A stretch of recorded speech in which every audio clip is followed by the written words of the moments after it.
Hi guys, today we're looking at how to make your bass sound full and loud. So I've noticed a lot of my students, they keep having issues assigning the right amount of low end to their mixes. And the question is not necessarily, is your sine wave or your fundamental frequency loud enough? It's more, how does it relate to the overtones in the mix? So whether or not your sub has a series of overtones as part of that same sound, or if it's just made up of a single sine wave. So the key is to assign and control sub overtones. If you're dealing with a single harmonic, it's going to be very hard to hear it on smaller sound systems. So you want to make sure that you're occupying at least some of the overtones above that fundamental frequency. The fundamental frequency being the lowest harmonic in the harmonic series. Now, the amount of overtones that you want to assign is kind of up to your personal taste, but you essentially just want to make sure that you don't have a big crater above your fundamental until the next element comes in the mix. For example, here this, we do have a kick here that's occupying a little bit of that. So let me just turn that off for a second. So imagine you have a mix here and we don't really have much activity going on here.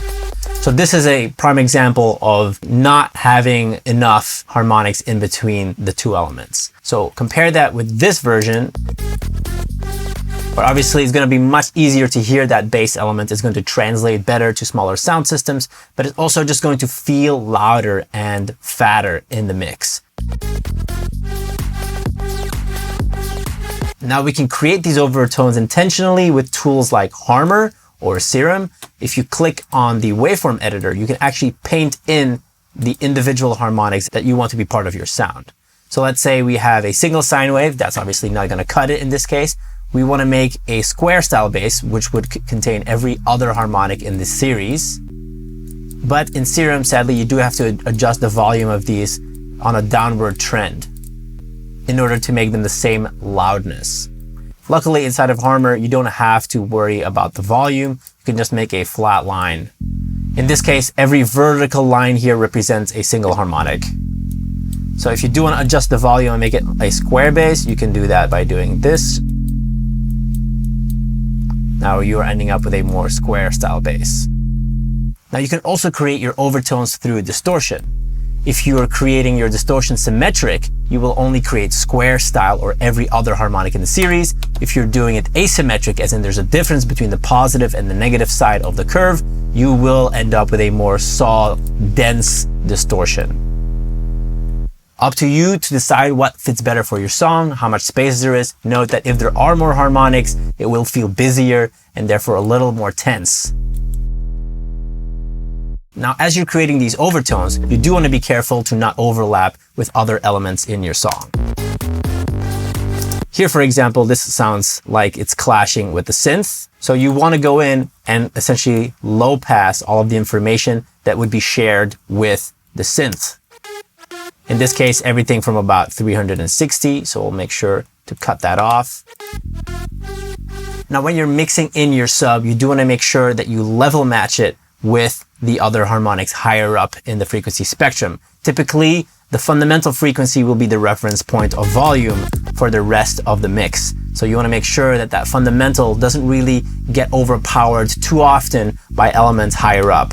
Obviously, short peaks are fine, but you want to keep an eye out for trends. So anytime these harmonics would surpass that fundamental, you might want to pull that back a little bit. Obviously, this is also subjective. If you want to go with a more aggressive mix, you can sort of budge a little bit away from this goal. But I typically do want my mixes to sound flat. That makes them translate better to more different sound systems. It's a very useful thing to have. It'll also sound less harsh and more pleasing to the ear. Now, another aspect of applying your bass is, of course, applying a sidechain that avoids it from clashing with your kick. That way, the harmonics of the kick drum and the sub are not phasing with each other as well.